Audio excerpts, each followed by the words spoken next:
இன்று நமக்கு சிந்தனை விளக்கம் அளிப்பதற்காக மதிப்பிற்கும் மரியாதைக்குரிய பேராசிரியர் சண்முகம் ஐயா அவர்களுக்கு பணிவான வணக்கங்களும் வாழ்க வளமுடன் வாழ்த்துக்களையும் தெரிவித்துக் கொள்கிறோம். ஐயா அவர்களின் சிந்தனை உரைக்கு செல்வதற்கு முன் ஐயா அவர்களை பற்றிய குறிப்புகளை அன்பர்களோடு பகிர்ந்து கொள்வதில் பெரும் மகிழ்ச்சி அடைகின்றோம்.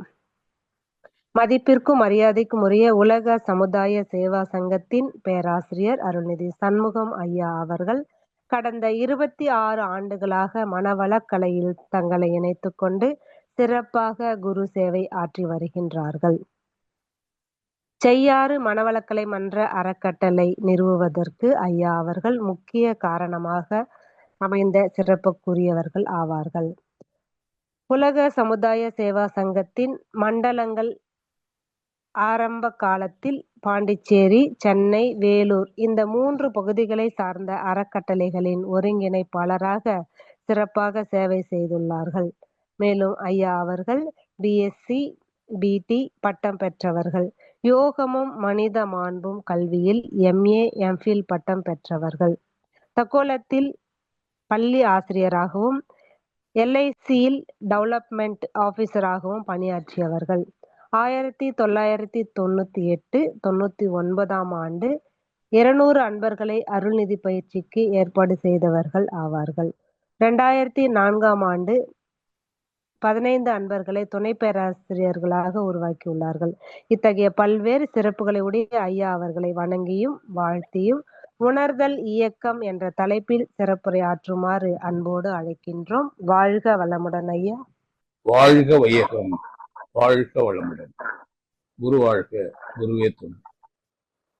வல்லமை தாராயோ இந்த வையகம் பயனுற வாழ்வதற்கு. அன்பானவர்களே, இன்றைய தினம் இந்த சிறப்புரை வழங்குவதற்கு அனுமதித்த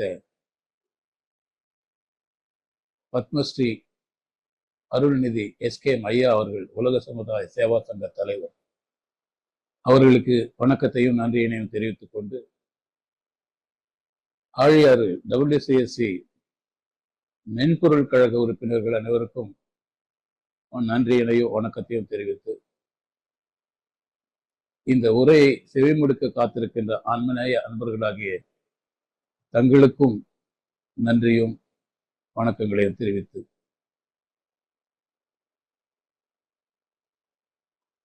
இந்த உரையை இறையருள் குருவருள் துணையிருக்க தொடங்குகின்றேன். இந்த உரையை சிறப்பிக்குமாறு திருவருளை வேண்டிக் கொள்கின்றேன்.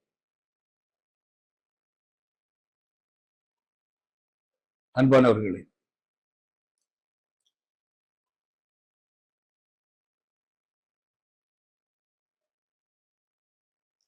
உணர்தல் இயக்கம் என்பது தலைப்பு.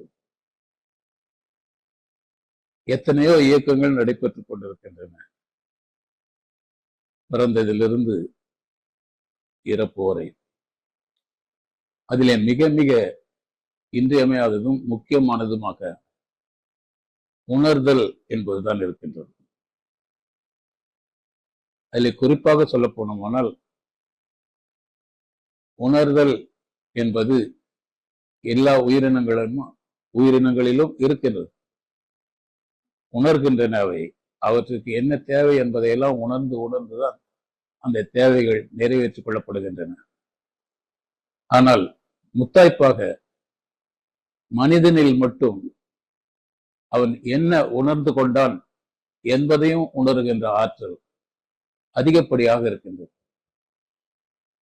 சிறப்பு தன்மையாக மனிதனுக்கு மட்டுமே உரிய திறமையாக இருக்கின்றது. என்ன உணர்ந்தோம் என்பதையும் உணர்கின்ற ஆற்றல்.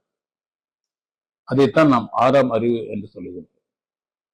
மற்றவற்றுக்கெல்லாம் 5 அறிவு தான் இருக்கின்றது. 5 வகையான உணர்தல்கள். 5 வகையான உணர்தல்கள். அதையும் மீறி 6வதாக ஒரு திறமை இருக்கின்றது. அது என்னவென்றால், 5 உணர்வுகளிலும் என்ன உணர்ந்தோம் என்பதை உணர்ந்து பார்ப்பது. இந்த உணர்தல் என்பது உரசலின் விளைவு. 2 பொருட்கள் இல்லாமல், 2 பொருட்களின் உராய்வு இல்லாமல் ஒன்றை ஒன்று உணர்ந்து கொள்ள முடியாது. அவ்வாறு உணரும் போது அது இன்பமாகவோ துன்பமாகவோ இருக்கலாம், சூழ்நிலைக்கு ஏற்றவாறு. ஆனால் அந்த உணர்வு என்பது அதுதான் வாழ்க்கையினுடைய மிகப்பெரிய பயன். The net result of the living. மற்ற உயிரினங்களில் எல்லாம் அவை தங்களுடைய தேவைகளை நிறைவேற்றிக் கொள்வதற்காக பசியை உணர்கின்றது. பசியாறிய பின் அதை தீர்த்து வைக்கப்பட்டது, முடிந்து விடுகின்றது. நேற்றுக்கு என்ன சாப்பிட்டோம்னா, என்ன சுவையாக இருந்தது என்பதெல்லாம் எண்ணி பார்க்கக்கூடிய அளவில் மற்ற உயிரினங்கள் இல்லை. Purely temporary. அப்போதைக்கு வரும் உணர்வுகள் அதை உணர்ச்சிகள் என்றும் சொல்லலாம், அந்த தகுதிக்கு ஏற்றவாறு. உணர்ச்சி என்றால் என்ன, உணர்வு என்றால் என்ன என்பதை எல்லாம் பற்றி இப்பொழுது நாம் சிந்திக்க இருக்கின்றோம். உயிரினத்தில் இந்த உணர்தல் வருவதற்கு முன்பாக நாம் சிந்தித்து பார்க்க வேண்டும். இந்த வாழ்க்கை அமைப்பு எப்படி இருக்கின்றது, உடல் அமைப்பு எப்படி இருக்கின்றது, உயிருக்கும் மெய்யுக்கும், உயிருக்கும் உடலுக்குமான உறவு என்ன என்பதை பற்றி எல்லாம் சற்று சிந்திக்க இருக்கின்றோம். மகரிஷி தன்னுடைய பாடலிலேயே சொல்லியிருப்பார், ஆதியனும் பரம்பொருள் மெய் எழுச்சி பெற்று அணுவென்ற உயிராகி அணுக்கள் கூடி மோதி இணைந்து இயங்குகின்ற நிலைமைக்கு ஏற்ப மூலகங்கள் பலவாகி அவை இணைந்து வேதித்த அண்ட கோடிகளாய் மற்றும் பிறப்பு இறப்பிடை உணர்தல் இயக்கமாகி நீதி நெறி உணர் மாந்தராகி வாழும் நிலையுணர்ந்து தொண்டாற்று என்பது காண்போம் என்பது அவருடைய பாடல். இதிலே பிறப்பு இறப்பிடை உணர்தல் இயக்கமாகுதல். பிறப்புக்கும் இறப்புக்கும் இடையே நம்முடைய வாழ்க்கை உணர்வு மயமானது தான், உணர்ச்சி மயமானது, உணர்வு மயமானது. இங்கே உணர்ச்சிக்கும் உணர்வுக்கும் என்ன வேறுபாடு என்றால், நம்முடைய உடல் அமைப்பில் பஞ்சபூதங்கள் இணைந்து ஏற்பட்ட இந்த உடலில் 5 வகையான புலன்கள் இருக்கின்றன. அந்த புலன்கள் ஒவ்வொன்றும் தன்னை வெளிப்படுத்தி இந்த உலகத்தை, இந்த வாழ்க்கையை உணர்ந்து கொள்வதற்காக புலன் கருவிகள் அமைக்கப்பட்டிருக்கின்றன. நெய்வாய், கண்மூக்கு, செவி என்று. இவையெல்லாம் கருவிகள் தான். ஆனால் இவற்றை உணர்வதற்கான புலன்கள் தனியாக இருக்கின்றன. அந்த புலன்கள் எல்லாம் ஒருங்கிணைந்து அதைத்தான் நாம் மனம் என்கின்றோம். இந்த மனம் என்பது ஜீவகாந்தம்.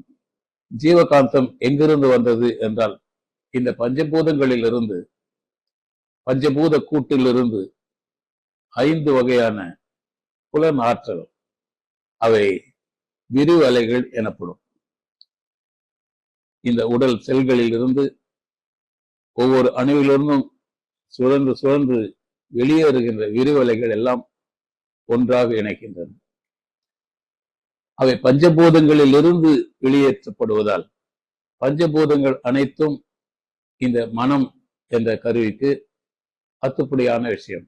மனம் என்ற கருவிக்கு உணர்வாக தெரிந்து கொள்ள முடியும், உணர முடியும், புரிந்து கொள்ள முடியும். ஆகையினால்தான் மனம் உணர்கருவி என்று சொல்லுகின்றோம். உணர்வதற்கான கருவி மனம்தான். ஏனெனில் அது பஞ்சபூத கூட்டாலான இந்த உடலின் விரிவலைகள் மொத்தம் ஒருங்கிணைந்து மனமாக செயல்படுகின்றது. அப்பொழுது பஞ்சபூதங்களிலிருந்து வந்த விரிவலையாக இருப்பதால் அவற்றுக்கு பஞ்சபூதங்களாலான எந்த பொருளாக இருந்தாலும் அடையாளம் காண முடியும், புரிந்து கொள்ள முடியும். அந்த வகையில் தான் மனம் உணர்கருவி எனப்படுகின்றது. இப்படி உணர்வதால் தங்களுடைய தேவைகளை, எங்கே எப்போது என்ன பொருள் தேவையோ அதையெல்லாம் பெற்று தங்களுடைய தேவைகளை நிறைவேற்றிக் கொள்கின்றன.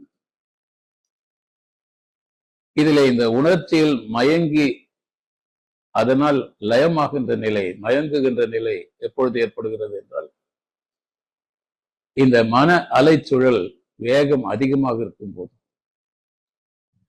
அதிகமான வேகத்தில் இருக்கும்போது அதிலிருந்து வருகின்ற சுழல் அலைகள் விரிவலைகளாக மாறி, அந்த விரிவலைகளுடைய வேகம் அதிகரிக்கும் போது உணர்ச்சி வசப்படுகின்றோம். மென்டல் ஃப்ரீக்வன்சி அதிகம் என்று சொல்லுகின்றோம், பீட்டா வேவ்ஸ் என்று சொல்லுகின்றோம். இந்த அதிகமான மன அலை சூழல் இருக்கும் போது அந்த வேகத்தில் அந்த அலை கற்றைகள் மோதி உணர்கின்ற ஒரு ஆற்றல் தான் உணர்ச்சி என்று சொல்லுகின்றோம்.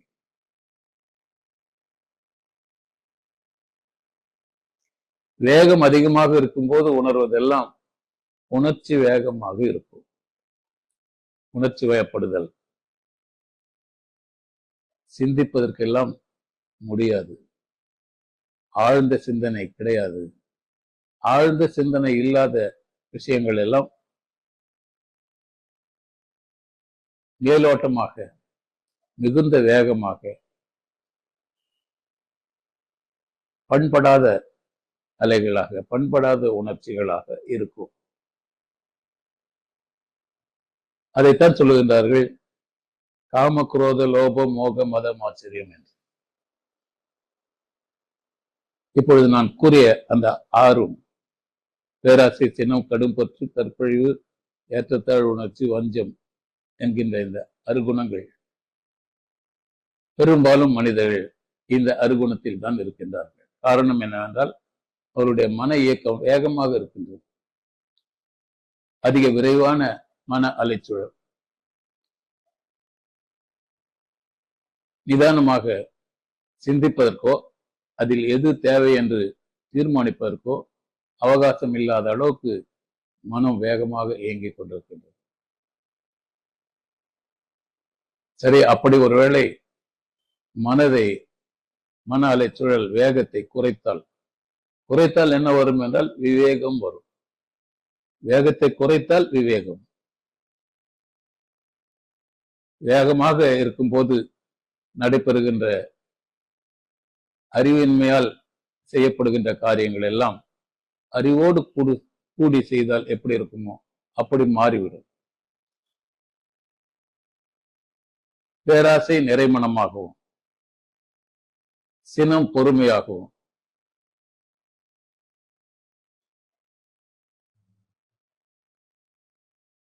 கற்பு என்றும், கற்பழிவு கற்பாக, நேர்நிறை உணர்வாக, ஏற்றத்தாழ்வுகள் நேர்நிறை உணர்வாகும், சம நோக்கோடுவோம். வஞ்சம் என்பது மன்னிப்பாகவும் மாறும். இந்த அருகுணங்களும் 6 தகைமைகளாக மாறிவிடும்.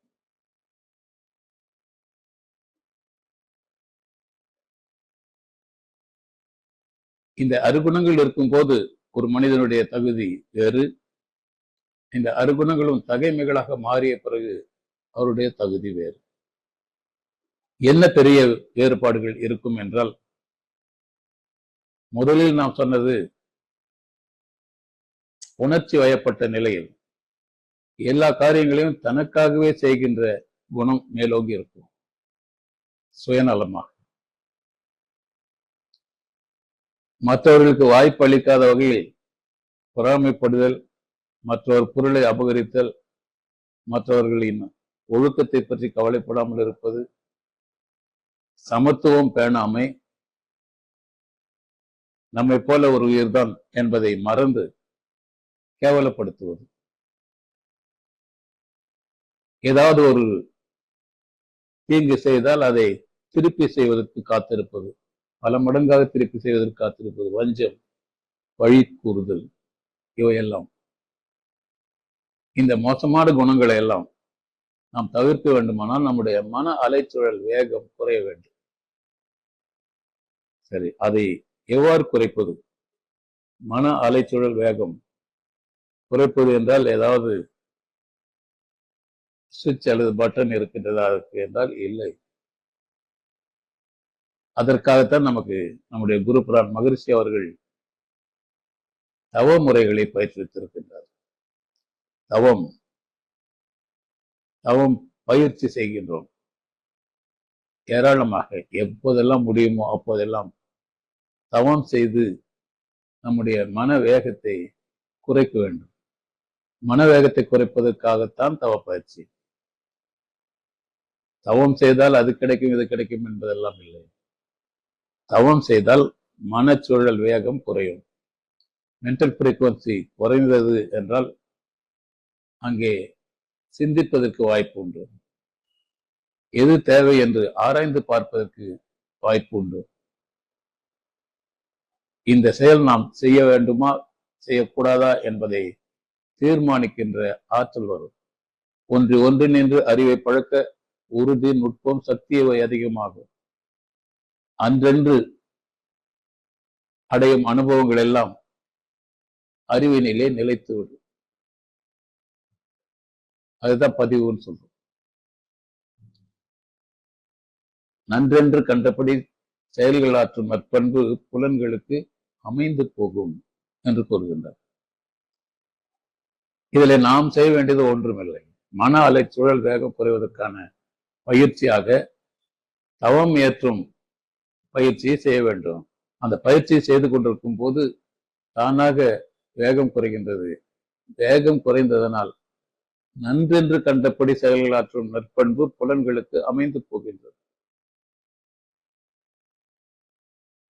குருபுரான் அவர்கள் மிக அற்புதமாக கூறியிருக்கின்றார், அதை புலன்களுக்கு அமைந்து போகும் என்று.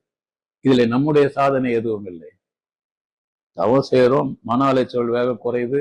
மன அலைச்சல் வேகம் குறைந்ததுனால பண்புகள் மாறுகின்றன.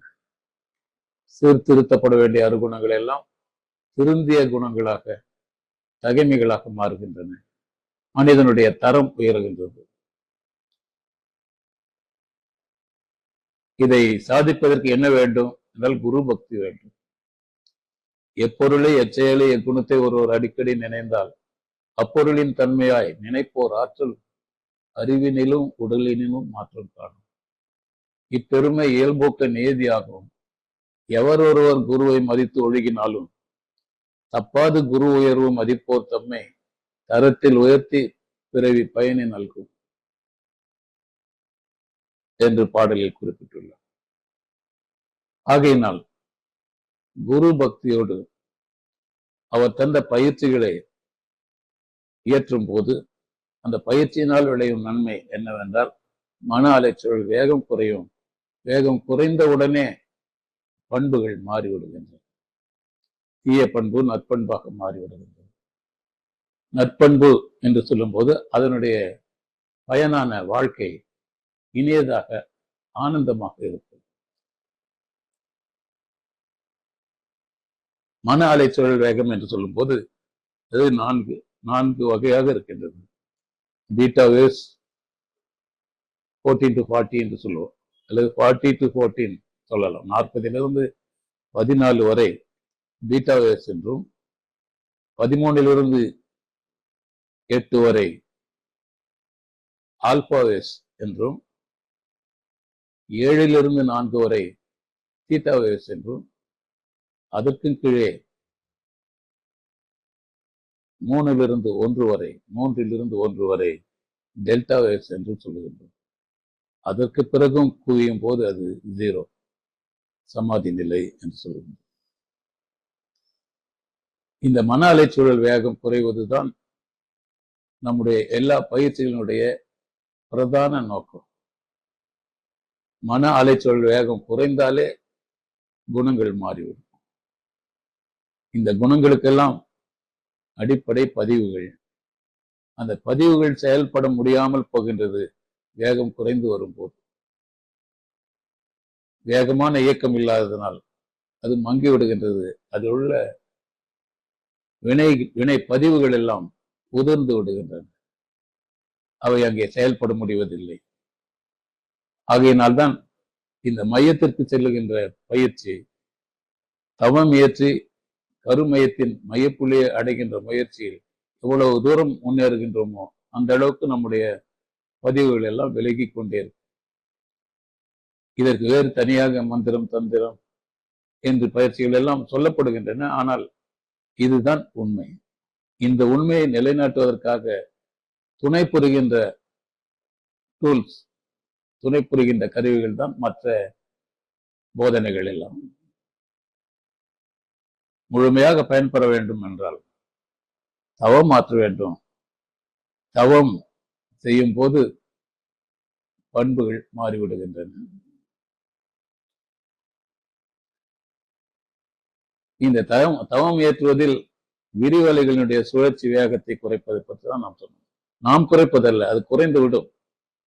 When you concentrate on a particular thing, when you are focusing very rigidly, then it happens.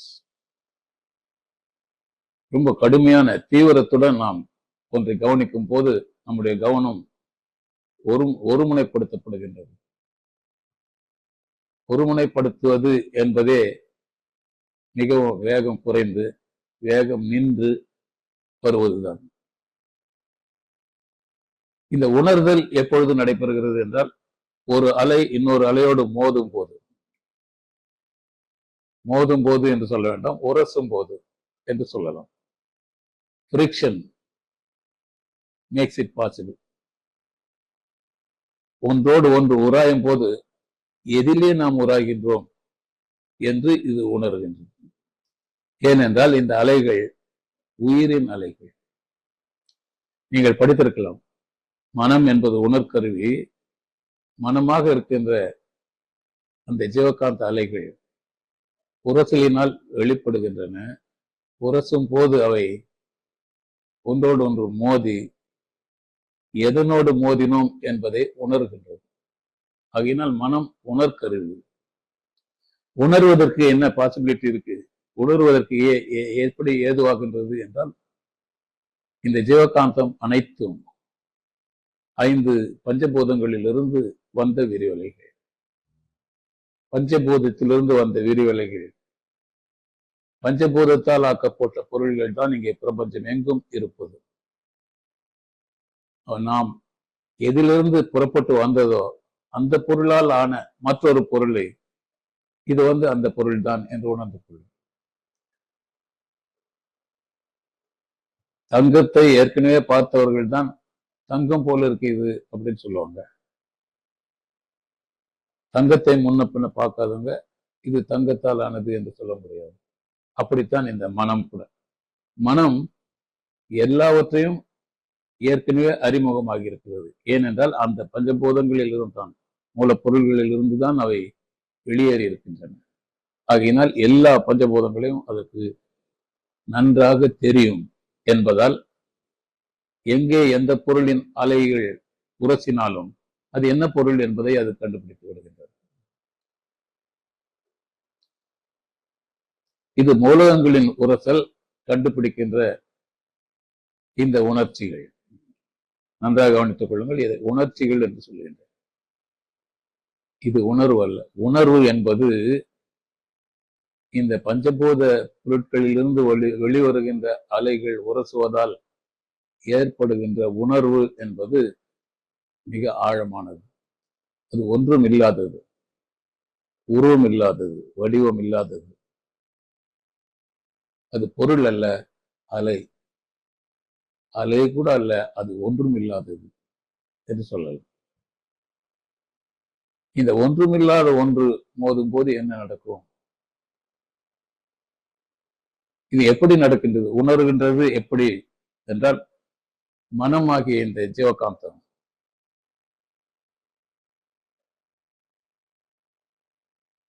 Cognition, experience,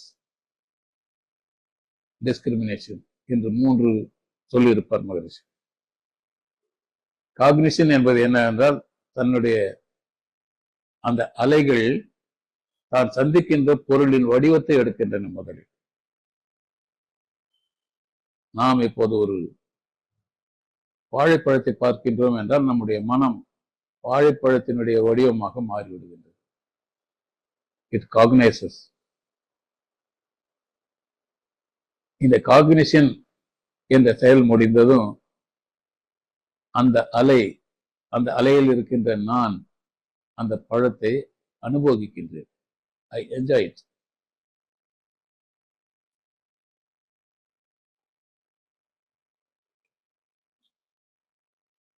அதன் பிறகு முன்னர் நான் சுவைத்த வேறொரு பழத்திற்கும் இதற்குமான வேறுபாட்டினை சிந்திக்கின்றேன். ஆக இத்தனை பகுதிகளை கொண்டது இந்த உணர்தல் என்ற இயக்கம். இதற்கு மேலும் ஆழமாக சென்று இயக்கத்தின் வேகத்தை குறைத்து குறைத்து வேகமே இல்லாத நிலையில் அது பரம்பொருளாக இருக்கின்றது. பரம்பொருளினுடைய தன்மை என்ன என்றால் அன்பும் கருணையுமாக இருக்கும். அதிலே கூட பாருங்கள், அன்பு என்பது இயக்கமற்ற தன்மை, அங்கிங்கராதபடி எங்கும் நீக்கமர நிறைந்திருப்பது இறைநிலை. அன்பு ஒருங்கிணைப்பு ஆற்றல். அதை எப்படி உணர முடியும் என்றால் உணர முடியாது, அன்பை உணர முடியாது. அன்பு இயக்கத்திற்கு வரும்போதுதான் அதை உணர முடியும். அன்பு இயங்கினால் அதற்கு என்ன பெயர்? கருணை என்று பெயர், இரக்கம் என்று பெயர். ஆகையினால்தான் நாம் இறைவனை பற்றி குறிப்பிடும் போது கூட அன்பும் கருணையுமாக இருப்பது இறைநிலை என்று சொல்லுங்கள். அன்போடு இருப்பது என்பது பேசாமல் இருப்பது, சும்மா இருப்பது, அசைவற்று இருப்பது. ஆனால் அந்த அன்பு அசைவற்றது. ஆனால் அந்த அன்பினுடைய விளைவு பிற உயிரின் துன்பத்தை சகித்துக் கொள்ள முடியாமல் அந்த துன்பத்தை போக்க துடிப்பது. பிற உயிரின் துன்பம் என்னுடைய துன்பமேதான், பிற உயிர் என்று ஒன்று இல்லை, நானே தான் இருக்கின்றேன் என்ற ஆன்மீகத்தின் முடிவான கருத்துக்களை எல்லாம் ஈர்த்து மனதில் ஏற்றுக்கொண்ட பிறகுதான் இந்த நிலை சாத்தியம். ஒருமை உணர்வு வர வேண்டும். ஒருமை உணர்வு, உயிர் உணர்வு, அதுதான் வாழ்க்கையினுடைய அந்தமாக இருக்கின்றது, முடிவான கருத்துக்கள்.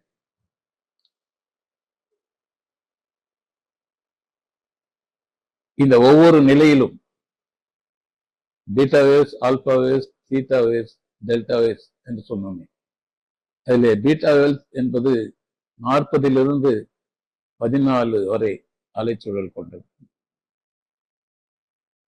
அதில் 40 குறைந்து வர வேண்டும். 14 வரும்போது கொஞ்சம் பரவாயில்லன்னு இருக்கும்.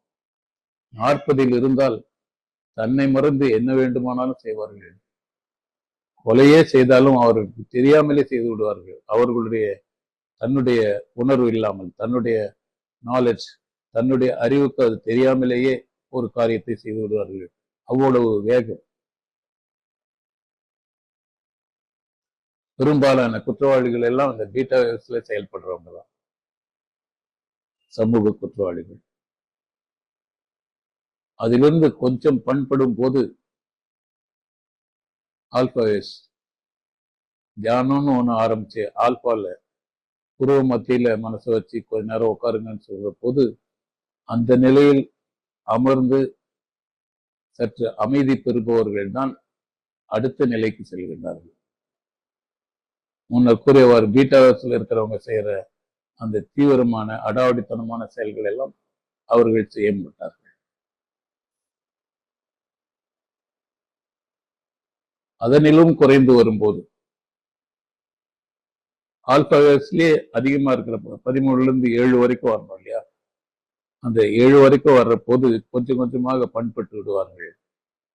தகைமை அங்கே ஓங்கும்,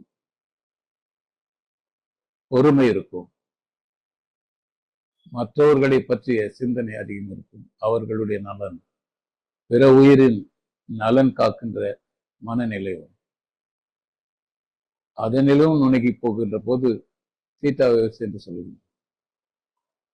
தீட்டா வேவ்ஸ் என்பது நினைவோடு இருந்து நினைவில்லாமல் இருப்பது.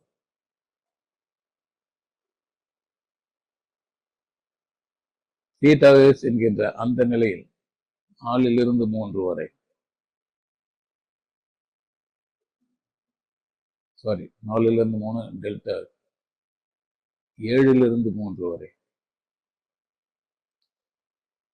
இந்த தீட்டா வேவ்ஸ் என்று சொல்லப்படுகின்ற அலை நீளம் எப்பொழுது ஏற்படுகிறது என்றால், நாம் காலையில் தூங்கி எழுந்திருக்க போதும் மயக்க நிலை, மாலையில் அதே போல் அந்தி மயங்குகின்ற நேரம், அந்தி சந்தி என்று சொல்வார்.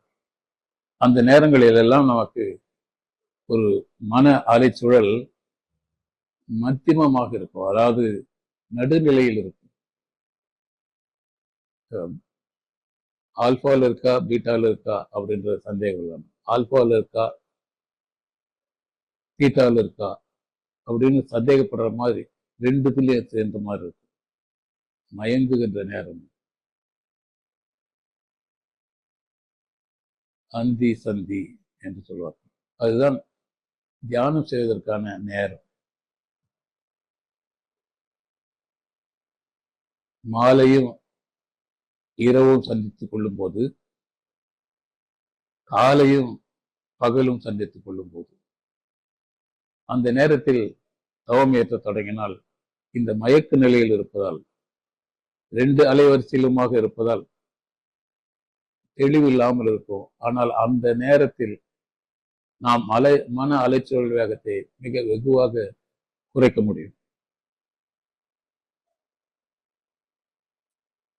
உங்களுடைய பிரேயர்ஸ் வேண்டுதல்கள் கூட அந்த மனநிலையில் இருந்து கொண்டு வேண்டும் போது அது மிக விரைவாக ஈடேறிவிடும். ஏனென்றால் இறைநிலையை தொடுகின்ற நேரம் அது. நாம் உரசுகின்றோம், இறைநிலையின் தன்மையில் நாம் உரசுகின்றோம். ஆன்மாவோடு ஆன்மா சங்கமிக்கின்றது. அப்போது விருப்பங்கள் மிக எளிதாக நிறைவேறுகின்றன.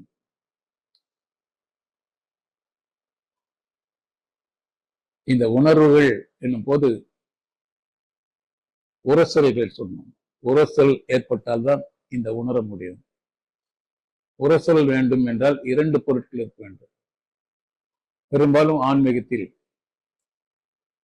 ஆழ்ந்த தவத்தில் இருக்கிற போது, தியானம் மிக ஆழமாக செய்யும் போது தனித்து விடுகின்றோம். நாம் ஆன்மாவாக மட்டும் இருப்போம். அப்பொழுது உணர்வே கிடையாது. உணர்வதற்கான மனம் அங்கே இல்லை. மனம் இல்லாத போது அதை உணர முடியாது. ஆனால் உணர முடியாது என்பதனால் உணர்வே இல்லை என்ற பொருள் அல்ல, உணர்வாக மட்டுமே இருக்கின்றோம் என்ற பொருள். அதைத்தான் ஆதிக்கு சமமான நிலை என்று சொல்கிறார். முக்தி நிலை என்று சொல்லலாம். அதுதான் முழுமையாக வாழ்க்கையினுடைய முழு பயன், நிறைவு தன்மையை பெறுவதாக பொருள்.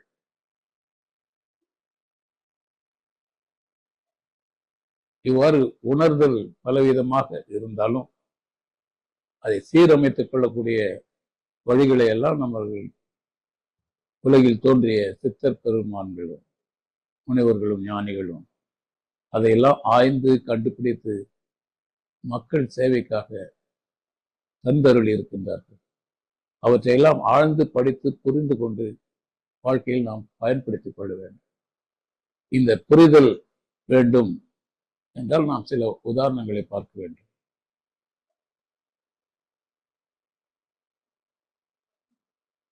ராமாயணத்தில் ராவணனை ராமன் வென்ற பிறகு ராவனுடைய தாயார் கைகேசி அவர்களை நான் சந்திக்க வேண்டும் என்று சொல்லுகின்றான் ராமன். போய் அழைத்து வருகின்றார்கள். யார் அது என்றால் தன்னுடைய விரோதி யார் சண்டைக்கு வந்தானோ, யாரை சண்டையில் வீழ்த்தியாச்சோ அவனுடைய அம்மாவை சந்திக்க வேண்டும் என்று எதிர்த்தரப்பில் இருக்கின்ற ராமன் கேட்க வேண்டியது இல்லை. பெரும்பாலும் அப்படித்தான் உலக வழக்கம். ஆனால் ராமனுடைய கேரக்டர், அந்த நடத்தை, அவர்களை கூப்பிட்டது மட்டுமல்லாமல் கைகேசி அங்கே வந்ததும் மன்னிப்பு கேட்கின்றான் ராமன். அம்மா மன்னிச்சுக்கோங்க, உங்களை நான் வர வச்சுட்டேன். நான் தான் வந்து உங்களை பார்த்துருக்கணும். ஆனால் சந்தர்ப்பம் அந்த மாதிரி முடியாது. இப்போ நீங்க உங்களை கூப்பிட்டு வர சொல்லி சொன்னேன், மன்னிச்சுக்க. முதல்ல அதுக்கு மன்னிச்சுங்க. அந்த பண்பு பாருங்க, பீக், உச்சகட்டமான நற்பண்பு இல்லையா அது? பொதுவாக நம்மளாம் என்ன பண்ணுவோம், ஒரு பிச்சைக்காரனுக்கு பிச்சை போடுறதா இருந்தா கூட அப்படி தூக்கி எறிவார்கள் சில பேர்கள். அவன் வந்து அவ்வளவு இழிவான நிலையில் இருக்கின்றான், பிச்சை எடுக்கிறான் என்பதால் அவனை மதிப்பதில்லை. அது பண்பு அல்ல. என்ன இருந்தாலும் அவனும் மனிதன், நம்மை போலவே பிறவி எடுத்தவன், நம்மை போலவே உள்ளிருந்து இயக்கி வைக்கின்ற இறைவன் அவனுக்குள்ளும் இருக்கின்றான் என்பதையெல்லாம் மறக்காமல் இருந்தால் அந்த மாதிரி இழிவுபடுத்த முடியுமா, கேவலப்படுத்த முடியுமா என்றால் முடியாது. அதைத்தான் நாம் ராமனிடம் பார்க்கின்றோம். எதிரியா இருந்தாங்க, சண்டை போட்டாங்க, தோத்துட்டாங்கன்றதுனால அவங்களை ரொம்ப இழிவா மதிப்பிடக்கூடாது, அவர்களுக்கு உரிய மரியாதையை தர வேண்டும் என்ற மிக உயர்ந்த பண்பு அங்கே வெளிப்படுகின்றது. நிறைய பேர்கிட்ட இல்லாத பண்பு அது. பார்த்த உடனே மற்றவங்களை படிக்கலன்னா மதிக்கிறது இல்லை, பணம் வச்சு இல்லையா மதிக்கிறது இல்லை, ஏழ்மையில இருக்கிறாங்க அவங்கள மதிக்கிறது இல்லை, அவங்களுக்கு ஏதாவது உதவி செய்யறேன்னு சொல்லி அப்படி தூக்கி போடுறது, அதெல்லாம் ரொம்ப கேவலமான பண்பு. அதிலிருந்து மாற்றம் பெற வேண்டுமானால் இந்த ஆழத்துக்கு செல்ல வேண்டும், ஆன்மீகம் புரிய வேண்டும், அந்த உணர்வு இறை உணர்வாக மாற வேண்டும். இறை உணர்வு என்று மாறிவிட்டால் அது ஒருமைத்தன்மை வந்துவிடும். எல்லா உயிர்களும் ஒன்றுதான் என்ற அந்த ஒருமை உணர்வு வரும். ஒருமை உணர்வு வந்தால்தான் நடப்பதெல்லாம் என்ன வேண்டுமானாலும் நடக்கலாம். இயற்கையினுடைய இயக்கம், இறைவனுடைய விருப்பம், அது பாட்டுக்கு நடந்துட்டு இருக்கு. இதுல நாம ஒருத்தர் மதிக்காம இருக்க வேண்டிய அவசியம் இல்லை. அங்கேதான் நாம் ஆத்ம சங்கமம் பெறுகின்றோம். இந்த பரம்பொருளோடு நாம் இணைகின்ற போது வேறான அந்த உணர்வு. அந்த உணர்வு எதனால் என்றால், எந்த உயிர்களிடத்தும் எந்த பொருள்களிடத்தும் எந்த வேறுபாடும் கருதாமல் நாமவே இருக்கின்றோம். அந்தந்த பொருளை அதுவாக இருப்பதற்கு அனுமதிக்கின்றோம்.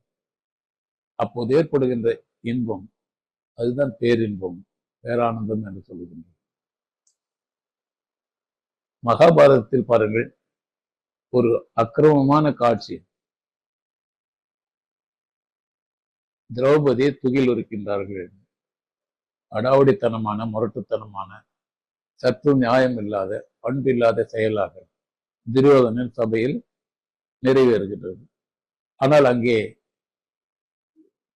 மகா பெரிய ஞானிகளும் வயதான பெரியவர்களும் முனைவர்களும் ரிஷிகளும் இருக்கின்றார்கள். யாரும் அதை கேட்கவே இல்லை, யாரும் அதை கண்டு கொள்ளவே இல்லை. குறுக்கிட்டு இருக்க வேண்டும் அல்லவா, இது தகாத செயல் என்று அறிவுறுத்தி இருக்க வேண்டும் அல்லவா, அப்படி யாரும் செய்யவில்லை. பீஷ்மர் உள்பட, துரோணர், பீஷ்மர் எல்லாருமாக இணைந்து அதை அந்த நிகழ்ச்சியை இவர்களுக்கு தெரியாதது போல, இவர்கள் பார்க்காதது போல இருந்து விட்டார்கள். அப்போது அவர்களுக்கு சரியான உணர்வு இல்லாமல் போயிடுச்சு. அவர்கள் எல்லா நியாயங்களையும் மறந்து விட்டார்கள். இறை உணர்வு அவர்களிடம் இல்லை. இல்லை என்று சொல்லலாமா? சொல்லித்தான் ஆக வேண்டும். இறை உணர்வு இருந்திருந்தால் அந்த அநியாயமான ஒரு காட்சி நடப்பதற்கு அனுமதித்திருக்க மாட்டார்கள். அங்கே உணர்தல் ஆழமாக இல்லை என்பதை நாம் புரிந்து கொள்கிறோம். இதெல்லாம் புரிந்து கொள்வதற்காகத்தான் கதைகளில் எல்லாம் சொல்லி வைத்திருக்கின்றார்.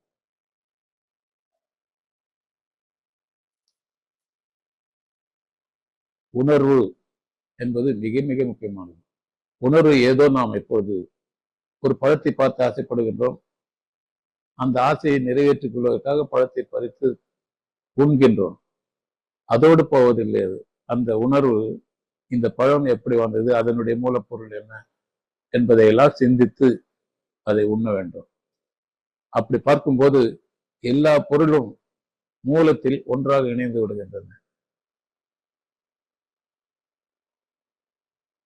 இங்கே உலகத்தில் இருக்கின்ற கோடி கோடி பொருட்கள், கோடானு கோடி பொருட்களின் மூலம் ஒன்றுதான். அந்த எண்ணத்தோடு, அந்த உணர்வோடு நாம் அதை பயன்படுத்திக் கொள்ளும் போது, அனுபவிக்கும் போது ஏற்படுகின்ற உணர்வு தான் இறை உணர்வு. நாம் 24 மணி நேரமும் இறையோடு தான் இருக்கின்றோம், இறை உணர்வோடு தான் இருக்கின்றோம். ஆனால் இறை உணர்வோடு தான் இருக்கின்றோம், இறைதான் நமக்குள் இருந்து இயங்குகின்றது என்பதை மறந்து இருக்கின்றோம். மறக்காமல் இருப்பது யாரோ ஒரு சிலர் மட்டும்தான்.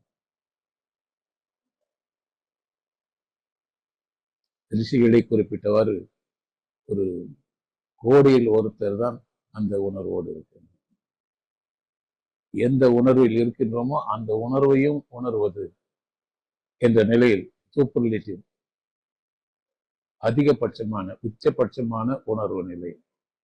அப்படி இருக்கும்போது அங்கே உணர்வு மட்டும் இருக்கின்றது என்பதால் தன்னை மறந்து, உலகத்தை மறந்து, இறை நிலையை மறந்து, எல்லாவற்றையும் மறந்த நிலை, எல்லாவற்றையும் இழந்த போதுதான் ஒருவன் எல்லாமாக இருக்கின்றான்.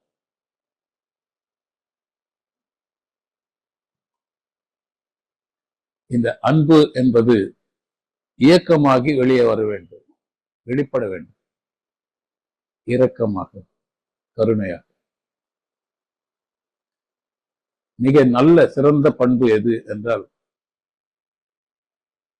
தன்னிடம் உதவி எதிர்பார்த்து இருக்கின்ற ஒருவனை அவனுக்குரிய மரியாதையில் கொஞ்சம் கூட குறைவு இல்லாமல் நடத்தி அவனை சிறப்பிப்பதுதான்.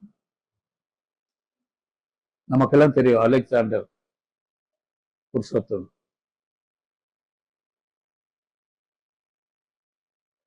அரெஸ்ட் பண்ணி கொண்டு போய் நிறுத்துற போது அலெக்சாண்டர் கேட்கிறாரு, உன்னை நான் எப்படி நடத்த வேண்டும்? புருஷோத்தமன் சொல்றாரு, நான் என்னை உனக்கு சமமான ஒரு மன்னராக நடத்த வேண்டும். தன்மானம், அதுதான் தன்மானம். அது அவர் கேட்கிறாரு. ஆனாலும் கேட்காமையே அந்த மரியாதை குறையாமல் சமமான அந்தஸ்து கொடுத்து நடத்துவது என்பதுதான் மிக உயர்ந்த பண்பு உலகத்தில். அதுதான்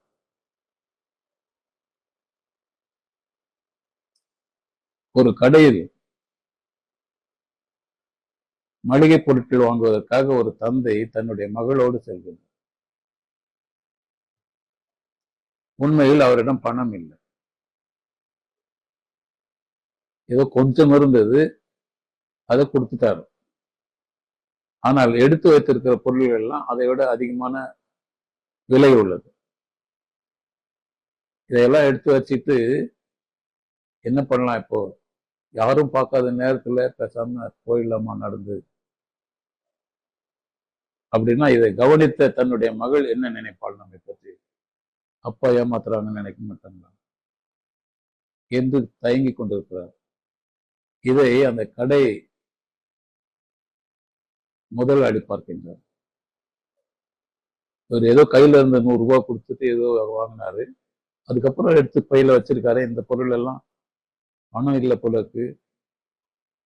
தன்னுடைய மகளோட வந்திருக்காரு. மகள் தன்னை பற்றி கேவலமாக நினைத்து விடக்கூடாது என்பதற்காக மனதிற்குள் புழுங்கிக் கொண்டிருக்கிறார் என்பதை உணர்ந்து கொள்கின்றார் இந்த கடை முதலாளி.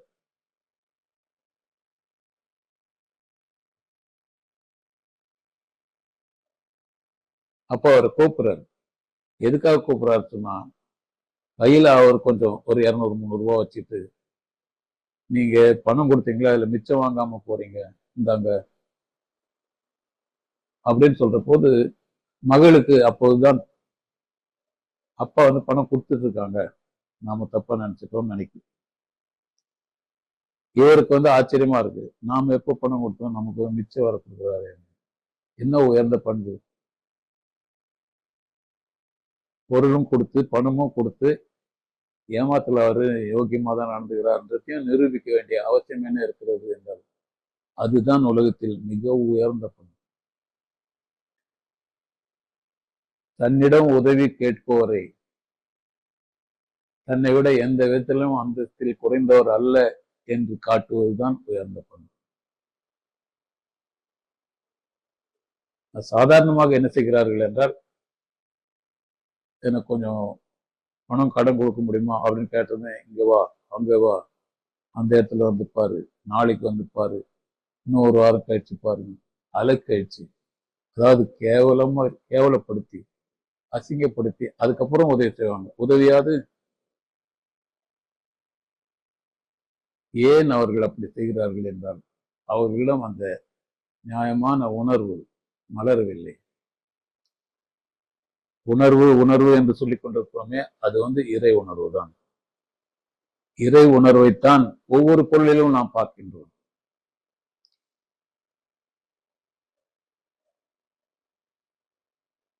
ஒரு பழம் இனிப்பாக இருக்கிறது என்று சொல்வது கூட இறை உணர்வு தான். அந்த இனிப்பு என்பது இறைத்தன்மை. அந்த இனிப்பை நாம் உணர்ந்து அனுபவிக்கும் போது இறைநிலையைத்தான் அனுபவிக்கின்றோம். அங்கே ஆன்ம கலப்பு ஏற்படுகின்றது.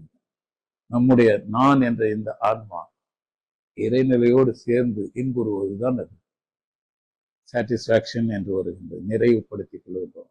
இப்படி வாழ்க்கையில் நடக்கின்ற ஒவ்வொரு சிறிய நிகழ்ச்சியிலும் கூட நிறைவுத்தன்மையை பெற்றுக்கொண்டே இருக்கின்றோம். ஒரு நாளைக்கு எத்தனை முறை நாம் நிறைவு பெறுவோம் என்றால் 1000 முறை கூட இருக்கும்.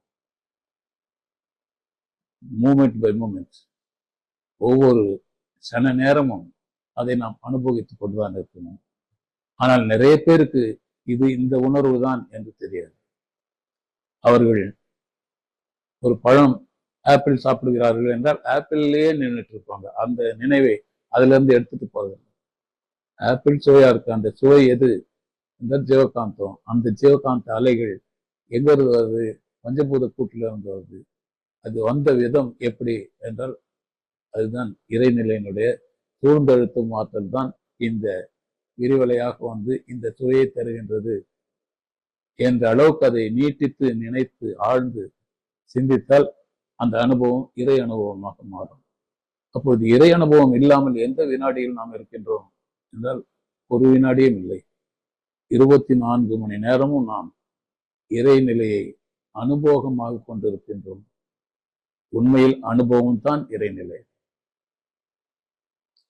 அனுபவம் தான் இறைநிலை என்பதை நாம் சரியாக புரிந்து கொள்ள வேண்டும். அப்படியானால் இந்த உணர்தல் இயக்கம் தான் இங்கே முக்கிய பங்கு வகிக்கின்றது. உணர்தல் இயக்கம் இல்லை என்றால் ஒன்றுமில்லை. மற்றபடி இந்த பொருட்கள் எல்லாம் சூழ்ந்தெழுத்தும் ஆற்றல் தான் சில அணுக்களாக, விண்களாக, பேரணுக்களாக, மூலகங்களாக மாற்றப்பெறுகின்றது. இவையெல்லாம் ஒன்றிணைந்து ஏற்பட்டதுதான் பொருள். அந்த பொருளிலிருந்து வருகின்ற விரிவலைகள் தான் தன்மாத்திரைகள் என்று சொல்கின்றோம். இந்த தன்மாத்திரைகள் எல்லாம் ஒன்றாக இணையும் போதுதான் அது மனம் என்றாகின்றது. மனம் என்ற கருவி நம்முடைய வாழ்க்கையில் த்ரூஅவுட் வாழ்க்கை முழுவதுமாக நாம் எந்தெந்த பொருளோடு தொடர்பு கொள்கின்றோமோ அதையெல்லாம் உணர வைக்கின்ற ஆற்றலாக அது இருக்கின்றது. உணர்கருவி. சரி, அந்த உணர்வு எதை உணர்கிறது என்றால் இறையை உணர்கிறது. ஒவ்வொரு பொருளிலும், ஒவ்வொரு செயலிலும், ஒவ்வொரு எண்ணத்திலும் இறையை உணர்வதுதான் உணர்வு. இறை உணர்வு என்று சொல்ல வேண்டும், உணர்வு என்று சொல்லுகிறது. ஆகையினால் இந்த உணர்தல் இயக்கத்தை வைத்துத்தான் இறைநிலையை, எல்லா உயிர்களையும் முக்தி நிலைக்கு கூட்டிச் செல்கின்றது, நிறைவுபடுத்துகின்றது, பேரின்ப ஆனந்த வாழ்க்கையை அளிக்கின்றது என்பதை நாம் ஆழ்ந்து சிந்தித்து உணர்ந்து கொள்ள வேண்டும். அன்பானவர்களே, இது வரும் பொறுமை காத்து இவற்றையெல்லாம் கேட்டுக்கொண்டிருந்த நீங்கள் ஆழ்ந்து சிந்தித்து ஆனந்த வாழ்வில் திளைப்பீர்களாக என வாழ்த்தி நிறைவு செய்கின்றேன்.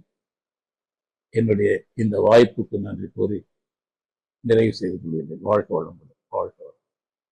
தற்பொழுது ஐயா அவர்கள் நம்முடைய கேள்விகளுக்கு சிறப்பாக பதிலளிக்க இருக்கின்றார்கள்.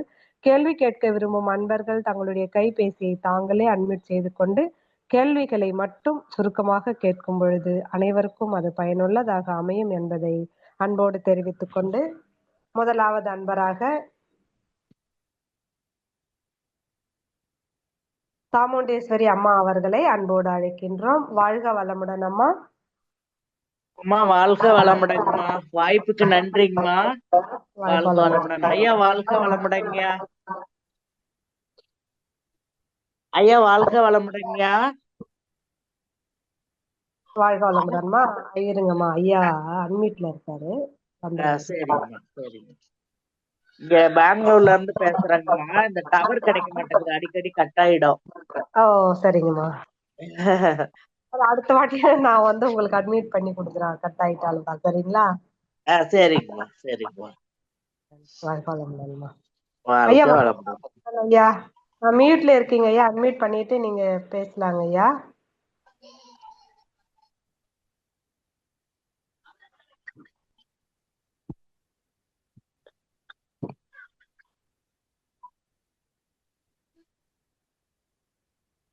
ஐயா வாழ்க வளமுடங்கய்யா.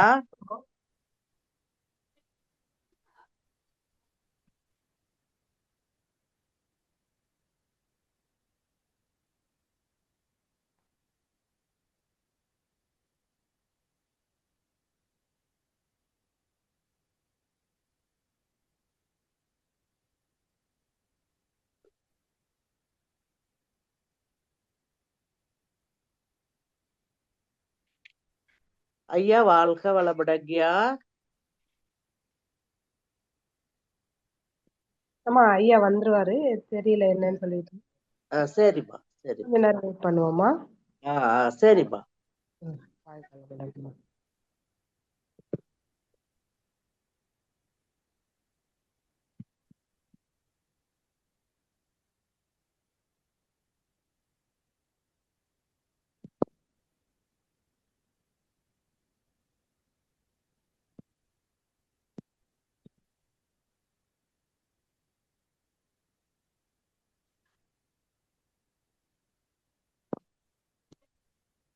வாழ்க வளமுடன் ஐயா.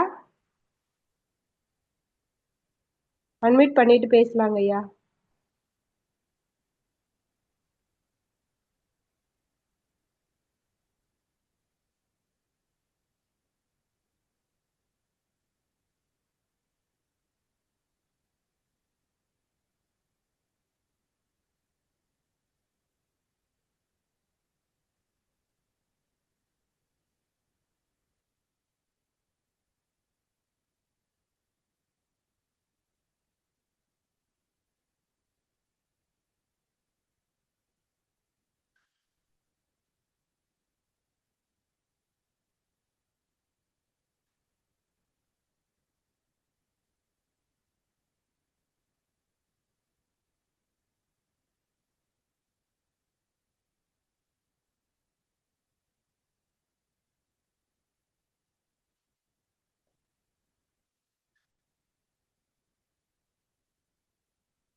வாழ்க வளமுடங்கய்யா.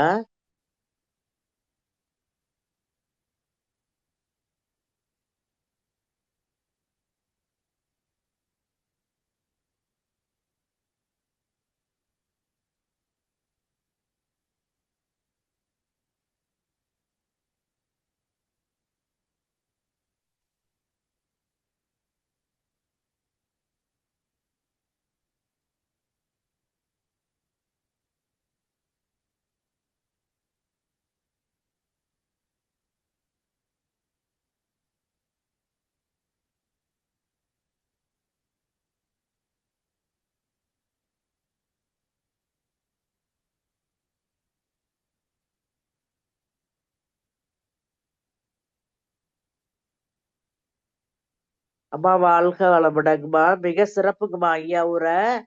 அதுக்கு நன்றி சொல்றதுக்கு தான்மா கூப்பிட்டேன். வாழ்க வளமுடங்கம்மா. வாழ்க வளமுடன். நம்ம வாய்ப்புக்கு ரொம்ப நன்றிங்கம்மா. வாழ்க வளமுடன். சாட் பாக்ஸ்ல போட்டுக்கிறோம்மா. வாழ்க வளமுடன். வாழ்க வளமுடன். நெட்வொர்க் இஷ்யூவா இருக்காமா? நான் அதேதாம்மா. ஆமா எல்லா இடத்துலயும் அது இருக்குதுங்கம்மா. கால் பண்ணி பேசினேன், வெளியே போயிட்டு மறுபடியும் ஜாயின் ஆகுறேன்னு சொல்லியிருக்காரு ஐயா. சரி. நீங்க உரை நல்லா இருக்கு, நன்றி சொல்றதுக்காக தான் நீங்க போன் பண்ணிருக்கீங்க. வாழ்க வளமுடன். அதான் வந்துட்டாருங்கம்மா. ஐயா வாழ்க வளமுடங்கய்யா. வாழ்க வளமுடன். சொல்லுங்க. மிக சிறப்புங்கய்யா. உணர்தல் இயக்கம் அந்த உரை மிக ஒரு உணர்வு பூர்வமா இருந்ததுங்கய்யா. நீண்ட நாளைக்கு அப்புறம் உங்களை ஜூம்ல சந்திச்சதுல ரொம்ப மகிழ்ச்சிங்கய்யா. ரொம்ப அருமைங்கய்யா. எங்களுக்கு ஒரு உணர்வா இருந்ததுங்கய்யா. தவம் போல இருந்தது. ஒரு எடுத்துக்காட்டா எங்களுக்கு எப்படி வாழணும்ன்றத அந்த முறையை சொல்றீங்க. ரொம்ப நன்றிங்க. நன்றிங்க. வாழ்க வளமுடன். வாழ்க வளமுடன். வாழ்க வளமுடன். நன்றிகள் அம்மா. வாழ்க வளமுடன். அடுத்த அன்பராக கவிதா கோவிந்தராஜ் அம்மா அவர்களை அன்போடு அழைக்கின்றோம். வாழ்க வளமுடன் அம்மா. வாழ்க வளமுடன் ஐயா. வாழ்க வளமுடன்.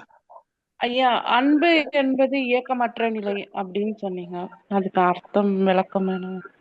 சொல்லுங்க. அன்பு என்பது இயக்கமற்ற நிலை. ஆமா, இயக்கமற்ற நிலை தானே அது. ம். இருப்பு நிலையை தான் நம்ம அன்புன்னு சொல்றோம். ஆ. அது இயக்கமற்று தான் இருக்கு. இப்ப நீங்க ம். அன்பா இருக்கிறத எப்ப தெரிஞ்சுக்கிறீங்க? ம். நம்ம அடுத்தவங்க மேல காட்டும் போது தெரியும். வீட்டுக்காரர் பூ வாங்கிட்டு வந்து கொடுத்தாதான் அன்பா இருக்கிறாருன்னு அர்த்தம்.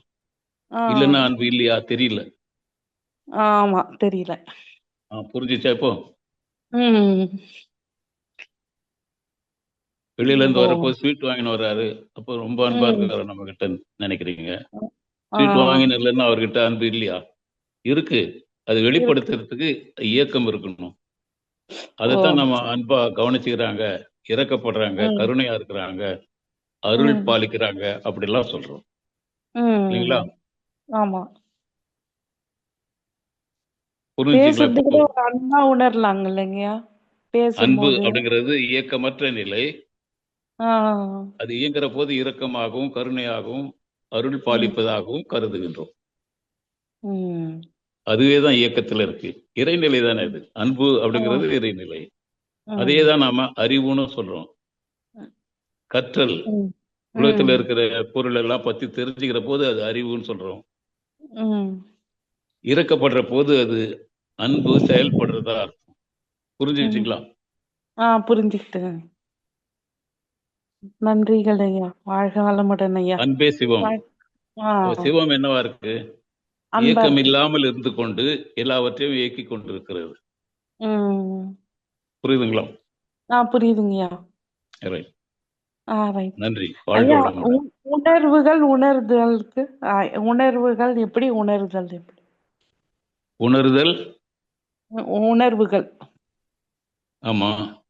அதுக்கு உணர்தல். என்ன? ம். உணர்தல் தான் உணர்வு. ம். உணர்தல் அப்படிங்கிறது வந்து செயல், வினை. ம். உணர்வு அப்படி சொல்றது பெயர் சொல். அவ்வளவுதான். சரி. அவ்வளவுதான். சரிங்கய்யா. நன்றிகள் ஐயா. வாழ்க வளமுடன் ஐயா. நன்றி. நன்றி. வாழ்க வளமுடன் அம்மா. நன்றிகள் அம்மா. வாழ்க வாழ்க வளமுடன். வளமுடன். கிருபாநிதி அம்மா அவர்களை அன்போடு அழைக்கின்றோம். வாழ்க வளமுடன் அம்மா. அம்மா வாழ்க வளமுடன். ஐயா வாழ்க வளமுடன் ஐயா. வாழ்க வளமுடன். ஐயா ரொம்ப சிறப்பு எப்பவும் போல.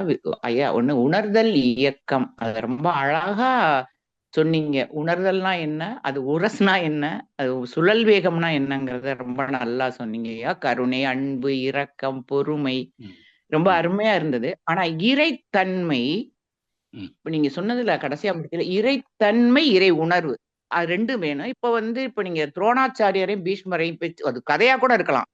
நீங்க சொல்ல இல்லையா? இப்ப ஒரு 2-3 நாளைக்கு முன்னாடி ரத சப்தமின்னு ஒண்ணு நிறைய பேசுனாங்க பீஷ்மரை பத்தி. அப்ப என்ன சொன்னாங்கன்னா, இறைவன்ட்ட இருந்து அவரே அந்த இறப்ப அந்த நான் போற கடைசி நாளை எனக்கிட்டே சொல்லு அப்படின்னு சொல்லி அவர் வரம் வாங்கினவரு அப்படின்னு சொன்னாரு. ஆனா அவரே அந்த அந்த அந்த கொள்கையில இருந்து கொஞ்சம் மாறுறாருன்னா இது கர்மாவா இல்ல எல்லாருக்குமே இது அவரே எப்படின்னா நம்ம எல்லாம் நினைச்சு பாக்குறேன் நமக்கெல்லாம் ஈஸியா அத உதாரணமா சொல்லல அதை எடுத்துக்கிட்டு நம்ம நீங்க அப்படி எடுத்துக்க கூடாது. அது வந்து அப்படி எடுத்துக்க கூடாது. நீங்க அவரே அப்படி சொல்றாரு அததான் கேக்குறேன். அப்படி நினைக்க கூடாது. அவரு கூட இதைத்தான் சொல்லியிருக்காரு அப்படின்னு எடுத்துக்கணும். நினைக்க கூடாது. அது புரியுது எனக்கு. சொல்லுங்க. எல்லா விஷயத்திலயும் பாசிட்டிவ் அப்ரோச். நான் இந்த நாள் கேட்டேன். நீங்க இன்னைக்கு சொன்னது பாசிட்டிவ் அப்ரோச் வேணும். ஓகே, ரொம்ப சிறப்புயா. நன்றி. உங்களுடைய ஸ்பீச் நான் 2 தடவை கேட்டுட்டு இருந்தேன். அது இன்னும் உணரல வேண்டும் அப்படிங்கிறது நல்லாவே புரியுதுயா. நன்றி. வாழ்க வளமுடன் ஐயா. வாழ்க வளமுடன். வாழ்க வளமுடன். வாழ்க வளமுடன் ஐயா. அடுத்த அன்பராக சாந்தி சுந்தரம் அம்மா அவர்களை அன்போடு அழைக்கின்றோம். வாய்ப்பு தந்தமைக்கு நாகராணி புருஷோத்தமன் அம்மாவுக்கு என்னுடைய வாழ்த்துக்கள். ஐயா வாழ்க வளமுடன் ஐயா. வாழ்க வளமுடன். பெரிய குளத்துல இருந்து சாந்தி சுந்தரம் பேசுறேன். ரொம்ப அற்புதமான ஒரு சிந்தனை. பாதியில இருந்து தான் கேட்க முடிந்தது. யூடியூப்ல முழுமையா கேட்டுக்கிறேன். ஐயா, இப்ப நம்ம மக்களுக்கெல்லாம் தவ உணர்வு கொடுக்குறோம், தீட்சை கொடுக்குறோம். அப்ப அவங்க கேட்கறதுக்கு எனக்கு பதில் சொல்ல தெரியலங்க. அதாவது வாழ்த்து பாடல்ல வரும்பொழுது பகுத்துணர்வில் தொகுத்துணர்வு பண்பாட்டை உயர்த்த வேண்டும்னு ஐயா கொடுத்திருக்காங்க. இப்ப ரெண்டுமே ஒரு உணர்வா அப்படின்னு கேக்குறப்ப எனக்கு அதுக்கு பதில் சொல்ல தெரியலங்கய்யா. ஒரு அது நீங்க உணர்வு சொல்ல தான். அது முடியுமா? எதுல சொல்லிடுங்க இருந்து? ஐயா. பகுத்துணர்வுல இருந்து தான் தொகுத்துணர்வு கிடைக்கும். அப்ப பகுத்துணர்வுனா ஒவ்வொரு தொகுத்துணர்வுனா பொருளா என்னங்கய்யா வித்தியாசம்? பதில் சொல்ற போது நீங்க பேசக்கூடாது. ஓகேங்கய்யா, ஓகேங்க. பகுத்துணர்வு அப்படின்னு சொன்னா ஒவ்வொரு பொருளா நாம அனுபவிக்கிறோம். Enjoy everything. அப்படி அனுபவிக்கிறோம் அப்படிங்கிறது என்ன அர்த்தம் அப்படின்னு சொன்னா அதை பகுத்து பார்க்கிறோம். அதுல என்ன மூலமான பொருள் என்ன இருக்கு அதுல அப்படின்னு பார்க்கிறோம். அதான் பகுத்து பார்த்தல். அப்படி ஒவ்வொரு பொருளையும் நாம் அனுபவிக்கிற ஒவ்வொரு பொருளையும் பகுத்து பார்க்கிற போது எது மூலமாக இருக்கிறது? இறைநிலை தானே. இறைநிலையில இருந்து தானே எல்லாம் வந்தது இல்லையா? ஆமாங்கய்யா. அப்போ தொகுத்து பார்க்கிறோம். அதாவது முதல்ல பகுத்து பார்த்தோம், ஒவ்வொன்னா பார்த்தோம். வித் ஆல் தி டிஃபரன்சஸ், எல்லா வேற்றுமைப்படுத்தி நிறைய பொருள் இருக்கு. 10 பொருள் பார்த்தோம். ஆனா எல்லாம் ஒண்ணுதான். நீங்க ஸ்வீட் கடைக்கு போறீங்க, மைசூர் பாக் 1/4 கிலோ, அப்புறம் ஜாங்கிரி 1/4 கிலோ, பாதுஷா 1/4 கிலோ, லட்டு 1/4 கிலோன்னு வாங்குறீங்க. ஒவ்வொன்றுத்தையும் தனித்தனியா சாப்பிடுறீங்க. அப்போ லட்டு சாப்பிட்ற போது லட்டு, மைசூர் பாக் சாப்பிட்றது மைசூர் பாக்குன்னு சொல்றீங்க. இது எல்லாத்திலயும் கொஞ்சம் கொஞ்சம் எடுத்து நீங்க போட்டு பாத்தீங்கன்னா என்ன டேஸ்ட் இருக்கும்? இனிப்பு தான் தெரியும், ஸ்வீட் தான் தெரியும். இனிப்பா தான் இருக்கும், அவ்வளவுதானே. இனிப்பு தான் மூலம். முதல்ல இனிப்பு தான் இறைநிலை. இந்த பலகாரம் எடுத்துக்கிட்டோம்னா அதுல மூலப்பொருள் எது அப்படின்னு சொன்னா இனிப்பு தான். இனிப்பு தன்மாத்திரை இறைநிலை. புரியுதுங்களா? ஆமாங்க, அதாங்க. அதான் தொகுத்து உணர்தல் என்னங்கய்யா? தொகுத்து உணர்வு என்னாச்சு? இறைநிலையை கண்டுபிடிச்சிருச்சு. கண்டிப்பாங்க. இப்போ அம்மா சொன்ன மாதிரி அற்புதமான தினசரி நம்ம காலையில எழுந்ததுல இருந்து ஒவ்வொரு பொருளா அனுபவிக்கிறோம். இதுல எல்லாத்துலயும் அடிப்படையா இருக்கிறது, மூலமா இருக்கிறது இறைநிலை தான் அப்படிங்கிற உணர்வு ஒவ்வொரு சமயமும் இருக்கணும். அப்படி இருந்ததுன்னா என்ன ஆகும்? கொஞ்ச நாள்லயே இறையுணர்வு கிட்டிடும். இறையுணர்வுலயே இருப்போம், சமாதி நிலைக்கு போயிடுவோம். வேற ஒண்ணும் பண்ண வேண்டாம். கண்டிப்பாங்க. அப்ப எல்லாம் நாங்க கோயிலுக்கு போறப்ப பயிராகி உயிராகி உணவாகி அப்படின்னு இந்த கற்பூரவல்லிய பாட்டுல பாடி இருக்கோம். அந்த பாட்டெல்லாம் சொன்ன பிறகுதான் அது உணர்வே தெரியுதுங்க. உங்களை நினைவூட்டுறதுக்கு தானே. ஆமாங்க, ஆமாங்க. நீங்க இது விஷயம் புரிஞ்சுக்காம நீங்க என்ன செஞ்சாலும் அது எப்படி வரும்? சரிங்க, சரிங்க. ரொம்ப நன்றிங்க. சிறப்பான சிந்தனை. பண்பாட்டை உயர்த்தட்டும். உயர்த்த வேண்டும். அற்புதங்கய்யா, வாழ்க வளமுடன். கரெக்டா இருக்கா? சரியா இருக்குங்க, கரெக்டா இருக்கு. நான் இனி சொல்லிருவேங்கய்யா, மக்கள் கேட்டா விளக்கம் கொடுத்துருவேன். நன்றி, நன்றி. வாழ்க வளமுடன்ங்கய்யா, ரொம்ப அற்புதம். இறையர்களும் துணை, குருவர்களும் துணை இருக்கட்டும். அன்போடு வாழ்த்துகிறேன் ஐயா. வாழ்க வளமுடன், வாழ்க வளமுடன். நன்றி, நன்றி. வாழ்க வளமுடன். வாய்ப்புக்கு நன்றிமா. வாழ்க வளமுடன் அம்மா. அடுத்த அன்பராக பிரேமி மனோஜ் அவர்களை அன்போடு அழைக்கின்றோம். உங்களுக்கு அன்மிட் கொடுத்திருக்கோம், நீங்க ஐயா கிட்ட பேசலாம். வாழ்க வளமுடன் ஐயா. ஜாம்பியால இருந்து, ஆப்பிரிக்கா காண்டினென்ட் ஜாம்பியால இருந்து பேசுறேங்க ஐயா. ஐயா, இங்க நரம்புக்கும் நாடிக்கும் என்னங்க வித்தியாசம்? 72,000 நாடி நரம்புகள் அப்படின்னு சொல்றாங்க ஐயா. இங்க ஒரு ஃபவுண்டேஷன் கோர்ஸ் இருக்கும்போது சொன்னேன், நம்ம உடம்புல 72,000 நாடி நரம்புகள் இருக்கு. அப்ப அவங்க நாடி நரம்புனா என்னன்னு கேக்குறீங்களா? ஆமாங்க ஐயா. நரம்புல நாடி ஓடுது, புரியுதா? அது ஐயா, நரம்புன்றது உறுப்பு, அதன் வழியா மின்சாரம் ஓடுகிறது. மின்சாரம் ஓடுறதுதான், எலக்ட்ரிக் கரண்ட் ஓடுறதுதான், ஜீவகாந்த ஓட்டத்தை தான் நம்ம நாடின்னு சொல்றோம். புரியுதுங்களா? இப்ப செப்பு கம்பியில மின்சாரம் போகுது. இப்ப செப்பு கம்பி தான் நரம்பு, அதுல பாயிர மின்சாரம் நாடி. புரிஞ்சுச்சுங்களா? சரிங்க, நன்றிங்க ஐயா, ரொம்ப நன்றிங்க. அருமையான ஸ்பீச். வாழ்க வளமுடன். அடுத்த அன்பராக ஆனந்த்குமார் அவர்களை அன்போடு அழைக்கின்றோம். வாழ்க வளமுடன் ஆனந்த்குமார் ஐயா. வாழ்க வளமுடன் ஐயா. நம்ம சுத்த வெளிதான் அறிவுன்னு புரிஞ்சிருக்கிறோம். அப்புறம் வந்து அசைவற்றது அப்படின்னு சொல்லியிருக்கிறோம். ஆனா இன்னைக்கு அம்மா ஃபர்ஸ்ட் ஒரு கவிதை பண்ணாங்களங்க ஐயா, இயக்க நிலையே அறிவு. என்ற கேள்வி என்னன்னா, இயக்க நிலை அறிவுங்களா இல்ல அசைவற்றது இல்ல சுத்த நிலை அறிவுங்களா? எப்படிங்க புரிஞ்சுக்கிறது ஐயா? வாழ்க வளமுடன். எல்லாத்தையும் தொகுத்து பார்த்தா புரிஞ்சிடும். இப்போ இறைநிலை அசையாதது சிவம் இல்லைங்களா? கரெக்டுங்க. அது அசையாம இருக்கு. அசையாம இருக்கிறது தான் அன்புன்னு சொன்னோம் இன்னொரு பேரு. இந்த அசையாம இருக்கிறது தான் எல்லாவற்றையும் உணர்ந்து கொள்கிறது. அதனால அது அறிவு. புரியுதுங்களா?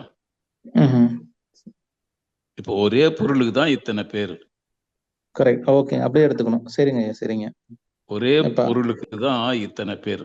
நீங்க கோடி கோடி கணக்கான பேர் சொல்லுங்க, எல்லாம் எதை குறிக்கும்? இருளை மட்டும் தான், சுத்த வெளியை மட்டும் தான் குறிக்கும். ஆமா, சரிங்க. ஓசைக்கு இது கேளுங்க, ஓசைக்கு மூலமான நிலையை உணர்த்த ஓம் என்ற சொல் உதவும். புரியுதுங்களா? இதனை போலவே ஆசைக்கு மூலம் எதுன்னு பார்த்தோம்னா அது மௌன சூன்யம். மௌனம் என்ற நிலை தான் ஓசைக்கு மூலம். புரியுதுங்களா? இப்படி ஓசை ஆசை என்ற நிகழ்ச்சிகளுக்கு உரிய மூலப்பொருள் எதுன்னு பார்த்தோம்னா அது என்னது? ரெண்டுத்துக்கு எது மூலப்பொருள்? ஓசைக்கு தனியா சொல்லிட்டோம், ஆசைக்கு தனியா சொல்லிட்டோம், அப்புறம் ரெண்டுத்துக்கு சேர்த்து கேட்டா தெரியல. ஓசைக்கு மௌனம் சொன்னாங்க ஐயா, மௌனம் சொன்னோம். அதுதான் மௌன சூன்யம் சொன்னோம். மௌன சூன்யம், சரிங்க ஐயா. இல்லைங்களா? இந்த ஆசையை தன்னை அறிவறிய திருப்பிக் கொண்டால், நம்முடைய ஆசையை இந்த அறிவறிய இந்த உணர்வு நிலைக்கு போகணுமேன்னு நினைச்சு அது அந்த பக்கமா நம்ம திருப்பணும்னா என்ன ஆகும்? அதுவே மூலப்பொருளாம், அனுபவம் ஆகும். இது புரியுதா? சரியா சிந்தனைக்கு வரலைங்க ஐயா, சிந்தனைக்கு நான் வரலைங்க ஐயா. அது ஆசை ஓசை ரெண்டும் இருக்கு. அதுக்கு தனித்தனியா பாக்குற போது ஓசைக்கு மூலப்பொருள் மௌனம், ஆசைக்கு மூலப்பொருள் ஆண்டவன் என்ற சொல். ஓம் என்ற சொல் அப்படின்னா ஓசைக்கு, ஆண்டவன் என்ற சொல் ஆசைக்கு. அங்க போய் முடியுது. சரி, இது முடிஞ்சது. ஆனா இந்த ஆசைதனை அறிவறிய திருப்பிக் கொண்டால், நம்ம மனசுல இருந்து அந்த அறிவை அறிவதற்கான முயற்சியில் ஈடுபட்டால் அப்ப என்ன ஆகும்? எது மூலப்பொருள் ஆகும்? அதுவே தான் மூலப்பொருள். அதுவே மூலப்பொருள், அனுபவம் ஆகும்.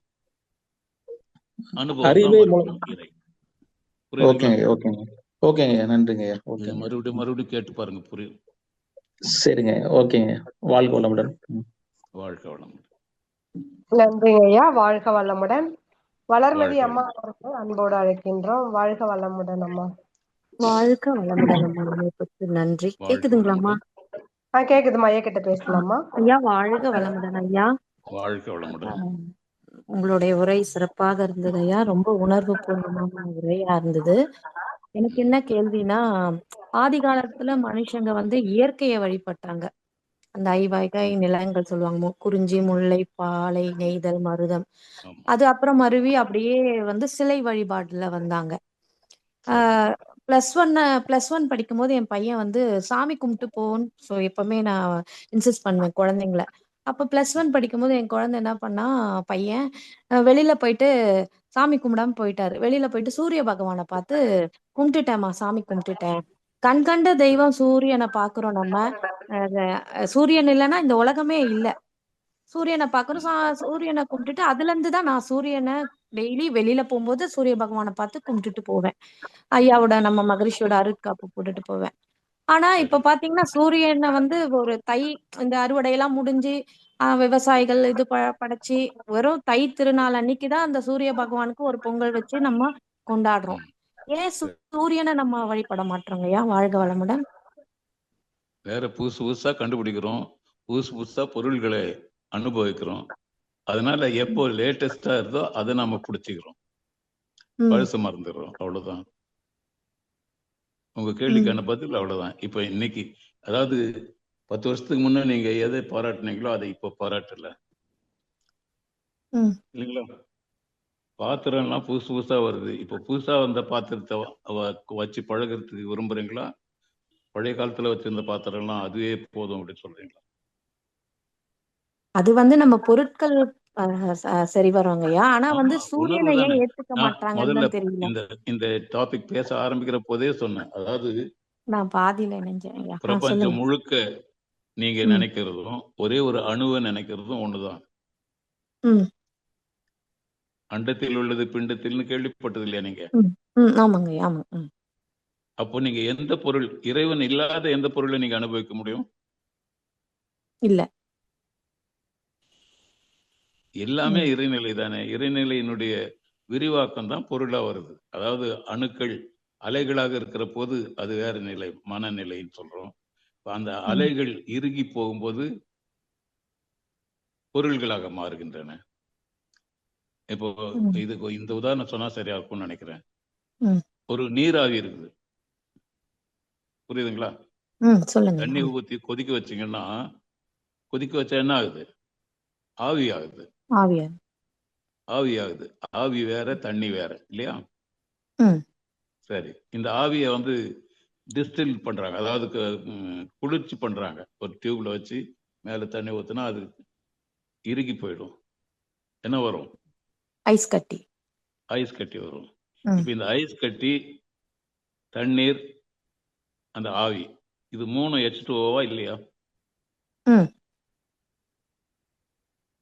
வெவ்வேறு பொருளா இல்ல ஒரே பொருளா? இல்ல ஒரே அதன் மூலம் வந்து தண்ணி தான். ம் மூலம் ஒண்ணுதானே. ம் அப்ப எந்த பொருளுக்கும் நீங்க மூலம் பார்த்தீங்கன்னா அது எல்லாம் ஒன்னாதான் இருக்கும். அதைத்தான் கடவுள் கடவுள்னு சொல்லிட்டு இருக்கோம். ம் புரியுதுங்களா? அப்ப நம்ம கடவுளை எப்போ தொடர்பு இல்லாம இருக்கிறோம்? எப்பவுமே இல்லை. 24 மணி நேரமும் கடவுள் தொடர்புல தான் எல்லாரும் இருக்கிறாங்க. ம் கடவுள் ம் இல்லைன்னு சொல்றவங்க கூட. புரியுதுங்களா? சரி. சரிங்கய்யா. சரி. ம் அவங்க மனசால அதை புரிஞ்சுக்கல, ஏத்துக்கல, அவ்வளவுதான். ஆனா உண்மை சரி. இருக்கிறது எல்லாருக்கும் ஒண்ணுதான். ம் மூலப்பொருளோட தான் இருக்கிறோம். மூலப்பொருளை தான் நாம் அனுபவிக்கிறோம். மூலப்பொருள் தான் அனுபவம் ஆகிறது. அதுவே தான் ம் அறிவாகிறது. அதுவே தான் அன்பாகிறது. புரியுதுங்களா? ம் அதுவே தான் கருணை ம் ஆகிறது.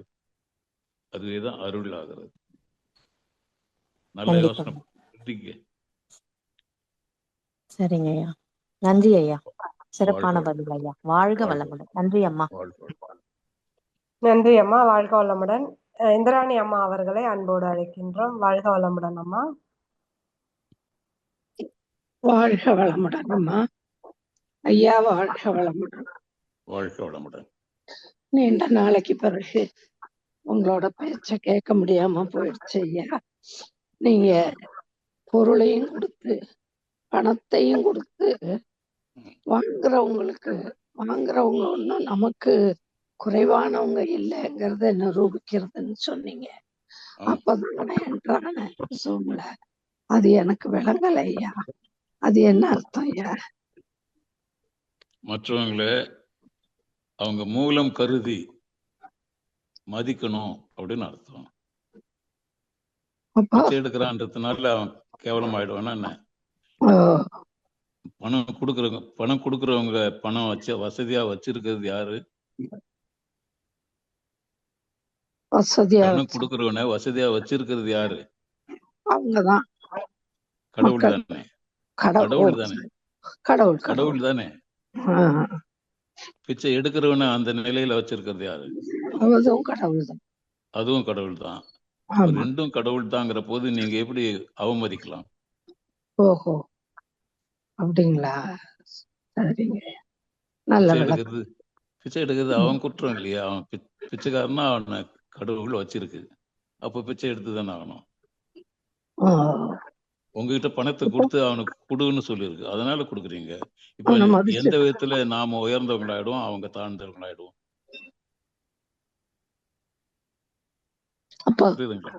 மதிப்பு கொடுத்துதான் ஆகணும் இல்லைங்களா? மதிப்பு கொடுத்துதான் ஆகணும். அப்பதான் நீங்க உண்மையை உணர்ந்தவங்கன்னு அர்த்தம். ஆஹா, ஆஹா, ஆமா ஆமா. நீங்க மதிப்பு கொடுக்காம இருக்கலாம், உங்களுக்கு ஒன்றும் தெரியலன்னு அர்த்தம். ஓ, இன்னொரு கேள்வியா? வாழ்க்கையில உண்மை எது அப்படின்னு தெரிஞ்சவங்களா இருந்தா ம். ஒரு தூசை கூட மதிக்கணும். ஏன்னா தூசு தான் காட்ஸ் பார்ட்டிகள்னு சொல்றோம். ஆமா ம் ஆமா.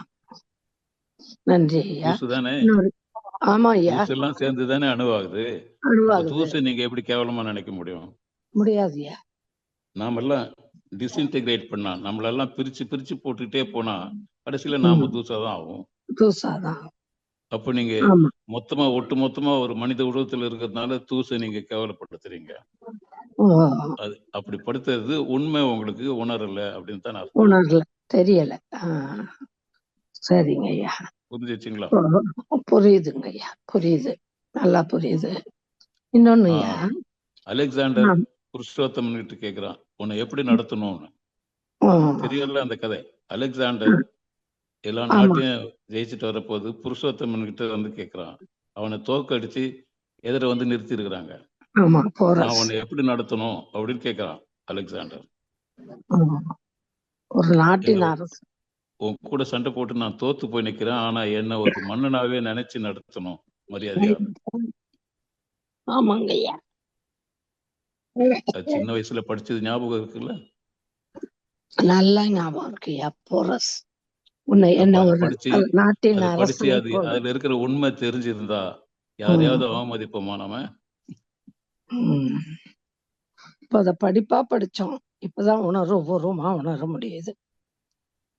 அது கேள்விக்காகவும் மார்க்குக்காகவும் படிச்சது அது.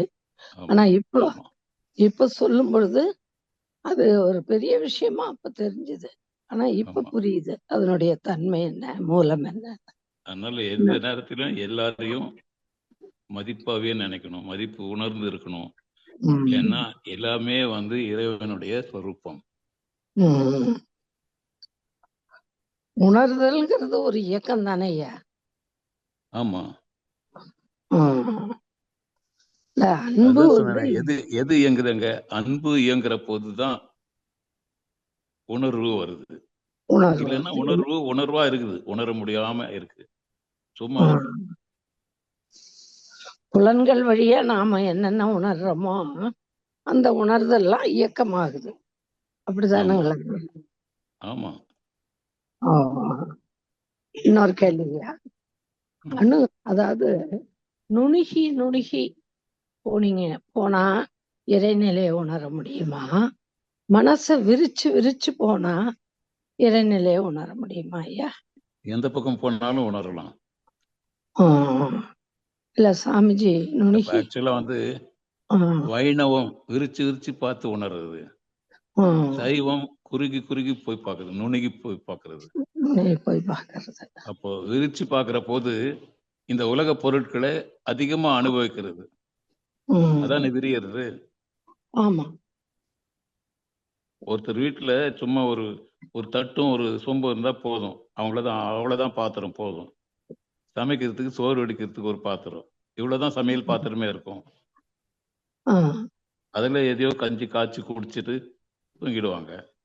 இது ஒரு நிலை, நுணுகி இருக்கிற நிலை, குறுகி இருக்கிற நிலை, எல்லை கட்டி கொண்டு வாழுதல். அப்போ இன்னும் சின்னதா நான் வந்து எனக்கு கர்வமே இல்லை, ஈகோவே இல்லை, நான் ரொம்ப பவ்யமானவன், நான் ரொம்ப எல்லாரும் காட்டிலும் தாழ்ந்தவன், என்னை விட எல்லாரும் உயர்ந்தவங்க அப்படின்னு நினைக்கிறது தான் குறுகி போய் இறைநிலை பார்க்கறது. அப்படி இல்லை, இறைநிலை எல்லாத்திலும் இருக்கு, அதனால எல்லாத்தையும் அனுபவிச்சிடணும் அப்படின்னு எல்லாத்தையுமே அனுபவ பொருளாக்கி ரொம்ப சந்தோஷமா இருந்து அந்த சந்தோஷத்துல இறைவனை காண்றது. அப்ப எந்த பக்கம் போனாலும் பண்ணலாம். வைணவம் இந்த மெத்தடு தான், விரிந்து விரிந்து போகுது. பெருமாள் கோயிலுக்கும் சிவன் கோயிலுக்கும் என்ன டிஃபரன்ஸ் பாருங்க. சிவன் கோயில்ல குருக்கள் வந்து ஒரு நைவேத்தியம் பண்றதுக்கு கூட சிரமப்பட்டுன்னு இருப்பாரு, அதுக்கு கூட அரிசி பருப்பு இருக்காது. பெருமாள் கோயில்ல பெரிய தடபுடலா விருந்தே நடக்கும், பட் என்ன பாயசம் என்ன அது இதுன்னு. அங்க கொடுக்குற ஆமா. பிரசாதம் பாருங்க, இங்க கொடுக்குற பிரசாதம் பாருங்க. பணக்கார கடவுள் ஐயா. அந்த அந்த கருதுகோள் அப்படி, அதாவது கான்செப்ட் அப்படி. கான்செப்ட். ஆமா, எதுவும் எல்லாத்தையும் வேணான்னு சொல்லி இறைநிலையை பார்க்கிறது சைவம். துறவுக்கு ரொம்ப முக்கியத்துவம், தியாகத்துக்கு ரொம்ப முக்கியத்துவம். அது வந்து எல்லாத்தையும் அனுபவிச்சுட்டு போய் பார்க்கலாம் அப்படின்னு வைணவத்துல. புரியுதுங்களா? புரியுதுங்க ஐயா, புரியுது. அனுபவிச்சுட்டு போய் பார்க்கலாம். ஆமாங்க ஐயா. அதனாலதான் சாமிக்கு வைணவத்துக்கு முதலிடம் கொடுத்தா மாதிரி பேசியிருக்காங்க. அங்க பூஜை பண்ற ஐயர் வந்து நல்ல வெயிட் அதிகமா தொப்பையும் தொந்தையுமா இருப்பாரு. சிவன் கோயில்ல ஓடிஞ்சு போய் வத்தலாட்டம் இருப்பாங்க. ஆமா, சாமி வறுமையில இருப்பாங்க. சாமி எல்லாத்தையும் எல்லாருக்கும் கொடுத்துட்டு இருக்கிற சாமி சிவன். அதனால ஏழை சாமி கவனிச்சு சிந்திச்சு பாருங்க. சரிங்க ஐயா. நன்றி நன்றி. இன்னொன்னு நன்றி ஐயா. இன்னொன்னு, விரியும் போது மனம் விரியும் போது மன அலைச்சுழல் குறையுமா கூடுமா? விரியும் போது அதிகமா தான் ஆகும். அதிகமா தானே ஆகும். அதிகமா ஆகிறது தானே விரியறது. சரி, அப்படி விரியும் போது எப்படி இறைவனை காண முடியும்? விரியும் போது, விரிந்து வர்ற போது வர வர வர ஸ்பீட் குறைஞ்சிரும். அது விரியறதா சுருங்குறதான்றது இல்லை. அதுல இருக்கிற உணர்வு என்னவோ அதுக்கு தகுந்த மாதிரி. இன்னும் ஆழமா ஆழமா நம்ம ஆழ்நிலையில செய்யணும் அப்படின்னு நம்ம பேசுறோம், நம்ம பண்றோங்கல்ல. ஆழ்நிலையில போனா மனம் ஒடுங்குது. மூலாதாரத்துல நிக்கும் போது மனம் ஒடுங்கித்தான் இருக்கு. மேல போக போக ஆழ்நிலை சொல்றோம். அப்போ சக்திகளும் சிவகலாங்கும் போது அதுக்கேத்தவாறு மனம் விரியுது. மனம் விரியும் போது அலைச்சுழல் வேகம் அதிகரிக்குமே, எப்படி இது அப்படின்னு நான் யோசிச்சேன் ஐயா. சரி சரி, நன்றி ஐயா. நிறைய யோசனை பண்ணுங்க. இந்த ஸ்பீச் எல்லாம் மறுபடியும் கேளுங்க, யூடியூப்ல தானே இருக்கு. ஆமா ஐயா, ஆமா கேக்குறேன். இதெல்லாம் ஒரே தடவையில புரிஞ்சிடாது.